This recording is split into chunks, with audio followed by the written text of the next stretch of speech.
became clear to me that an injustice against one is an injustice against all. And it made me want to become an attorney, to fight for people who've been wronged, who've been hurt, who've been harmed, who've been mistreated, and to be their champion. And it's that fight for justice for all Californians that continues to motivate me. And over the last 8+ years as a California State Legislator, I have had the honor of waking up every day, hitting the ground running, to do everything I can, do my best to transform the lives of Californians for the better. And I've got to work with our governor and my amazing colleagues in the legislature to pass critical reforms and to right historic wrongs, like repairing our fundamentally broken criminal justice system, taking on big polluters, protecting renters and homeowners, as well as workers and consumers. And some of the work that I've been really proud of, it's so important now, more than ever, is the work that we've done to stand up against hatred and to help victims of hate crimes. Now more than ever, we need leaders in government and leaders in law enforcement who will build bridges with communities that have been othered, that have been persecuted, that have been targeted. And if I have the honor of being confirmed as Attorney General, that will be one of my top priorities, to make sure that we protect those who are facing the forces of hate and that we hold accountable those who would perpetrate hate violence against others in our community. But hate isn't the only problem we're facing in this state, as we all know. We know that too many Californians continue to be wronged. Too many Californians face human trafficking or other abuse or mistreatment. Too many Californians face unfairness in the many broken parts of our criminal justice system. And they deserve more compassion, more humanity, and a second chance. Too many have been victims of big corporations cheating them, or have been lied to by organized scams or organized fraud. And those fights, your fights, will be my fights. You know, right now, as we see the tragic and horrific rise in hate crimes against our API siblings throughout the nation, I can't help but think about a photograph of a sign from a hotel lobby in 1920 Stockton that I have in my office. It says, "Positively no Filipinos allowed."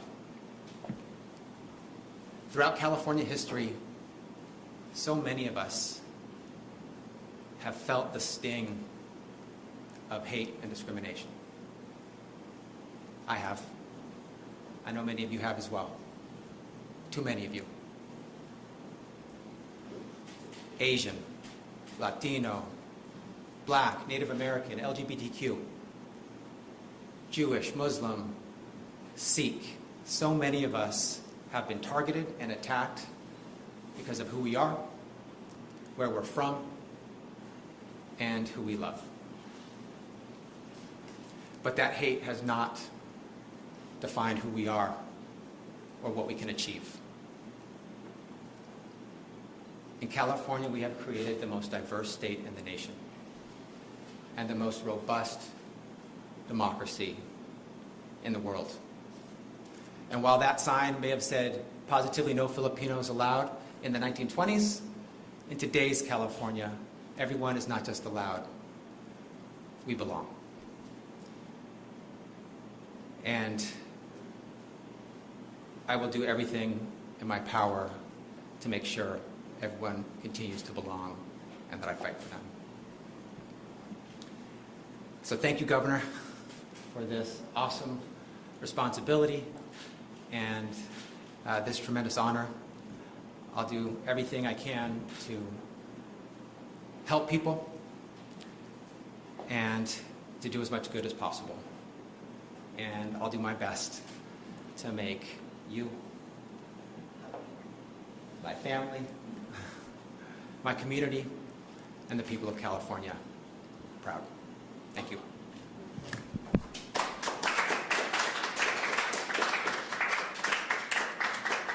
Thank you, Rob. Of course, we're here to answer any questions you have, and again, I just want to think it's wonderful to have your family here with you. You guys should feel very, very proud. This is an exciting moment, and this is just in closing before we open it up. This has been a long process. It was made longer by some of the delays with the Senate confirmation of the former Attorney General. I had made it clear a number of months ago that I wasn't going to get ahead of that determination, that decision making. Of course, late last week, I received more formally Attorney General Becerra's resignation letter, and that allowed us the opportunity over the weekend to begin this process, to be with you here today to make this announcement. So this will move quickly. We look forward to having Rob Bonta sworn in, and then that process, which I believe is a 90-day process for determination by the legislature for confirmation of this appointment moving forward. But this is someone ready to hit the ground running, someone who's been very working hand in glove on many of the issues that are front and center and are certainly topical today. And I appreciate Rob bringing up the most salient, the most obvious point around the issue of hate, API hate in this state, in our region, in this city, our nation, for that matter, globally. And I think from his unique life and lived experience, we have someone that doesn't need to be educated on these things, that truly will be a potent, powerful figure to advance not only legal authority to address these issues, but has the moral authority to address these issues head on and more sustainably. With that, of course, here to answer any questions. Assemblymember Bonta, with this nomination, of course, you begin a new campaign. 2022 is when this election is up. What are you going to do looking forward to that? I know many of the causes you've been involved with are very important to progressives, but are there moderates out there, independents, who might try to challenge you? What's your thoughts about looking ahead to your future here in this job? If I heard the question right, it was about the campaign and 2022 being right around the corner. I've looked at a calendar too, and I see that there's re-election in just over about a year and 7 months. So if I have the honor and privilege of being confirmed by my colleagues in the legislature, I will be immediately in cycle. And I know, and I'm just honored and humbled that there's a lot of folks that are prepared to get behind an election, should there be a confirmation of the appointment, and I will do my part. My theme in any election has always been, the voters will decide, but I will never be outworked. So I'm going to put in the elbow grease, the hard work. I know what it takes to win a campaign. I've won a few up to now. I know this one's different, and I respect and honor that it's a statewide campaign. But I feel I have the infrastructure in place, and I will be moving from day one to with the re-election in mind, because it's so proximate in time. Something about that? Hey, this is Ben Christopher from Cal Matters. So, Governor, as you mentioned, Assemblymember Bonta is one of the more outspoken members when it comes to criminal justice issues. That's often put him at odds with law enforcement, police, and so forth. And so I wonder, as you were considering this appointment, did you think about the possibility of alienating law enforcement, or how you're planning on navigating that relationship? Well, we've been working closely with law enforcement leaders across the spectrum. I've been in council and pretty consistent contact with many of the leaders within law enforcement about what they're looking for in the next Attorney General, and I considered those things, and I thought the most important saying, the one universal thing they wanted, was someone who's willing to pick up the phone, willing to listen, willing to engage, and will demonstrate real respect for those men and women in uniform. And I can assure you, in the multiple conversations Rob Bonta and I had, that's table stakes for him. That's exactly what law enforcement will have in Rob Bonta as Attorney General, someone that will keep an open mind. It's not ideological, it's open argument. It's interested in advancing policies that bring people together. At the same time, we made it clear there's a lot of areas where we need to improve and a lot of areas for reform. And I think the vast majority of members and leadership and law enforcement are willing to roll up their sleeves and advance that cause as well. And I'm very confident in Rob's capacity to bring people together. And perhaps you want to amplify that a little bit more, because, again, this is a deep point of our conversations.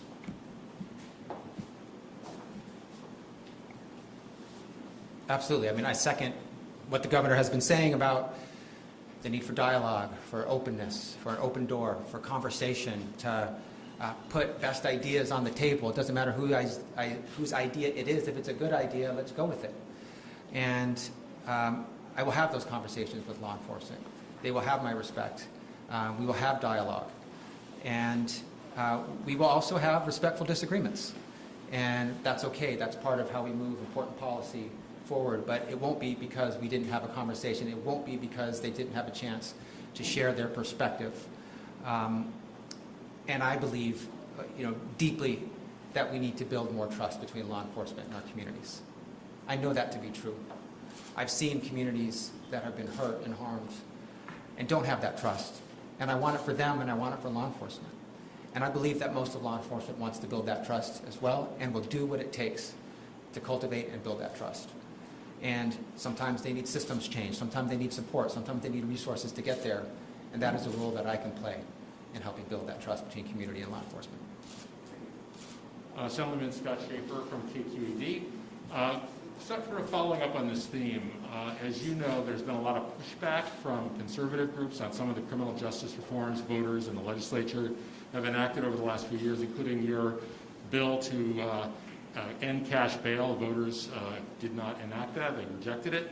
How aggressive do you plan to be in terms of pushing these reforms and new ones? And as you look out on the landscape, what additional criminal justice reforms do you see as being necessary? And how are you going to deal with issues around police accountability? Great question. Multifaceted, so I'll try to take on the different pieces. Thanks, Scott. First, we got to take one step at a time. And the first step is to get confirmed by my colleagues in the legislature to make sure that I can actually serve in this role. But I think what you've seen about who I've been as a leader and what I just said in my opening remarks about the many broken parts of the fundamentally broken criminal justice system gives you insight about what I believe and what I want to address. And so criminal justice reform is ripe for change that can be led by the Attorney General's office. One of the ironies, if I am confirmed and have that honor and privilege, is that many of the laws that the AG will be responsible for implementing are bills that I've authored. AB 1506, RIPA, Racial Identity and Profiling Act, co-authored with Dr. Shirley Weber. AB 1506 is the independent, thorough oversight and investigation of officer-involved shootings that lead to the death of an unarmed Californian. So, the Racial Justice Act, led by Assemblymember Colora, that I co-authored, the Attorney General will be responsible for implementing those. So, I think criminal justice reform has been a top priority for me, and I shouldn't expect that to change. Quick follow-up on the police records. Your predecessor was not as forthcoming as many in the media would have liked in terms of releasing police personnel records retroactively to the bill. Are you going to take a different course? And maybe, Governor, what do you think about that in terms of the release of these records and how aggressive the AG should be in supporting that? I don't want to comment too much about the Secretary of Health and Human Services, except to say that I have the utmost respect for him. He's an incredible leader. He's been a friend. I've supported his leadership. I'm honored that he's serving as the Secretary of Health and Human Services. He's done great work, particularly with health care, access and affordability, with starting and creating the Bureau of Environmental Justice, so important. And again, I got to take one step at a time. I know that's an area that deserves concern, or that is of concern and focus. And should I get confirmed, I'll be focusing intently on it. Andrea Borba, KPIX 5, this is for you, sir. If you are in fact confirmed, your predecessor had a very busy few years filing lawsuits against the Trump administration. You come into a different situation. What will be some of your priorities moving forward if you're confirmed? Great observation and great question. Thank you. The Secretary of Health and Human Services was an absolute warrior for California values and fought the attacks on our people, our environment, and our values that came out of the Trump administration. We needed him to do that. He had that mandate from us. We need to wrap up some of those lawsuits, and the Attorney General will be involved in that. But I think with a Biden-Harris administration, the return instead of the view, instead of being outward-looking to attacks on who we are as a state from the Trump administration, will be focused more inward. And I think you need only look at my record that I've focused on over the last 8+ years for what I care about to see what my priorities would be if I have the honor and privilege of being confirmed. Criminal justice reform, environmental justice, consumer protection, making sure we protect our seniors and our children from abuse, human trafficking, making sure that we have health care that is affordable and accessible, making sure that Californians are not being abused by corporations, and that there's no anti-competitive activity. Standing up for defending and protecting our immigrant communities, making sure our workers, who I value so much, are not subject to wage theft or the underground economy. So there's a whole slew of areas that I've worked on as a legislature, and the Attorney General position is a natural and logical extension to continue much of that work. I'm Norma Shanigan from the Chronicle. You mentioned that you put forth into law the policy that the AG will investigate law enforcement killings of unarmed civilians. I wondered if you plan to take a different approach with those investigations and cases than your predecessors.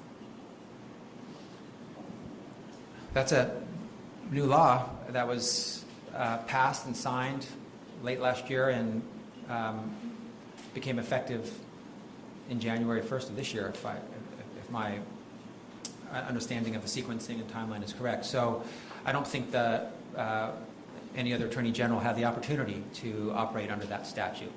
That statute provides a requirement, a clear requirement to do independent investigations of officer-involved shootings that lead to the death of an unarmed Californian, and getting an officer-involved shooting or OIS office, standing it up, getting it up and running, making sure that investigators can get on the ground on a moment's notice to begin the investigation and do it right and make it thorough and collect the evidence and complete their investigation and take it from there to see if there's justification for charges and for moving forward will be critical. And, I know that's the law, and if I have the honor and privilege of being the Attorney General, I will carry out that law. Olga Rodriguez with the Associated Press. With the rising number of attacks against the API community, what do you plan to do, if confirmed, as Attorney General, to address this violence? There's so much that can be done, and also so much to discuss about what the best approaches are. But for one, I will, if I have the honor and privilege of being the Attorney General, use the power of that office and the bully pulpit that it signifies to see communities and value the communities that have been attacked and to condemn and denounce the hate. One of the most painful things about the hate crimes against the API community is that they had seemed to be swept under the rug, that no one cared, that those lives and those people weren't valued. I value them. I see them. I'll say that. I'll say it loud and I'll say it clear. And we'll take action too. It won't just stop with denunciations and condemnation. Although the denunciation and condemnation is important, and the rhetoric that we use as leaders is critical. Just look at what the rhetoric of the former occupant of the White House, with the biggest megaphone on the planet, did. It led to the murders of API people. The reductionist devaluing of Asian Americans throughout this nation using words like Kung Flu and Wuhan virus and Chinese virus. It's racist, it's cruel, it's xenophobic, and it's wrong. And we need to do better and hold ourselves to higher standards as leaders. There's also things that my colleagues are working on that I support, like having a hate crimes hotline. My colleague Al Morisucci and my Assemblymember David Chu, who represents this district, are offering that. That's important. We need to track hate crimes and make sure we have the right data so we can have the right interventions. We can conduct investigations to help prevent hate crimes from happening in the first place. We can meet throughout the state with our API community to talk about how to support community-based organizations that are on the ground doing the work. In my district in Oakland, people rose up when a 92-year-old man was shoved to the ground so graphically. We all saw it on video, minding his own business in Oakland Chinatown. And they decided to just, one volunteer rose his hand and said, I volunteer to escort any senior in Oakland Chinatown who wants it, to make you safer and be by your side and protect you. A non-law enforcement intervention, by the way, that can help make people safer and prevent the acts of hate in the first place. Some of the stuff that's happening with the federal hate crime, very important. Education about how to talk about the coronavirus without having implicit or explicit racial stereotypes that lead to the targeting of APIs, prioritization of hate crime investigations, making it easier for victims to access support, especially our seniors, to get mental health support, language access support. We need to be victim-centered in how we approach these hate crimes. So there's a lot we can do, immediately, and a lot of healing and support and prevention that can be part of how we address API hate crimes in California. Kathy Novak from KCUS Assembly Member. When it comes to these attacks against the API community that you're talking about, some concerns have been raised about the role of repeat offenders in some of these attacks, and that people who might have perpetrated the attacks would have been involved with the criminal justice system in the past. Given your values when it comes to criminal justice reform, where do you think the balance lies between keeping the community safe and the role of law enforcement? My values don't change when it comes to specific application to a certain type of crime. I think we do need to resist the temptation to, and I understand the temptation because I know so many people feel it because they're angry and they're hurt, to double down on our broken criminal justice system. I've heard people say that there's a hate crime, let's issue the death penalty. That's not the place to go for me. We have enough enhancements, enough criminalization, enough mass incarceration, enough over-sentencing, more than we need. We need prevention, we need healing. Rather than retributive justice, we need restorative justice. And I've introduced a bill as an assembly member that provides for more restorative justice. We can help with what you just said, the repeat offenders. Restorative justice leads to healing and reduces recidivism. When a offender or perpetrator of a crime sees the victim, hears what they have done to that victim, and makes commitments to change, including, it could be things like mental health support, it could be, if appropriate, drug addiction support, anger management, therapy, what have you, you can end that cycle of violence that you're referring to. So we need to be thoughtful and consistent with our values in how we respond, but we also need to stand up and make sure people are protected. And restorative justice does not mean that you are not held to account. You are held to account. But it's a different accountability than the punitive, retributive approach that we have really doubled down on in this country. Hi, Nora again from the Chronicle. I just wanted to follow, sorry, down here. I just wanted to follow up with you. So you're right, the law that the AG investigate officer-involved shootings didn't exist for your predecessors, but it very much grew out of a frustration with the fact that prosecutors weren't doing those investigations. So I just wanted to ask, how will you approach those investigations? How will you do things differently than your predecessors did investigating those officer-involved shootings? Let me just first say that, let me shout out my colleague, Assemblymember Kevin McCarty, who worked on this issue for many years and allowed me the honor and privilege of working with him as a co-author. on multiple forms of the bill that eventually became AB 1506 last year. We tried in the past multiple times. The Attorney General's office needs to be able to have enough resources as well to fund the new responsibilities that the legislature wants to give it. So that's an important part of a successful implementation of AB 1506. And AB 1506 is really clear. You need to have an officer-involved shooting office. You need to get it stood up right away. It needs to have the staff that will execute the will of the legislature and implement those laws. And we got to be able to get on the ground quickly in any part of the state to begin an investigation and collect the evidence, at the drop of a hat. So I know that would be needed if I have the honor and privilege of being confirmed, and we'll put those pieces in place to make sure that the legislature's will and the governor's will, who signed that bill, will be carried out. Okay, last question, right? Governor, before you go, can we ask a question related to politics? Tom Steyer yesterday, we learned, has been polling with regard to the recall. Some Democrats are debating whether to have a Democratic name on that recall ballot. What's your reaction to Tom Steyer's move? And also, do you think Democrats, what do you say to Democrats who are arguing for that name on the ballot?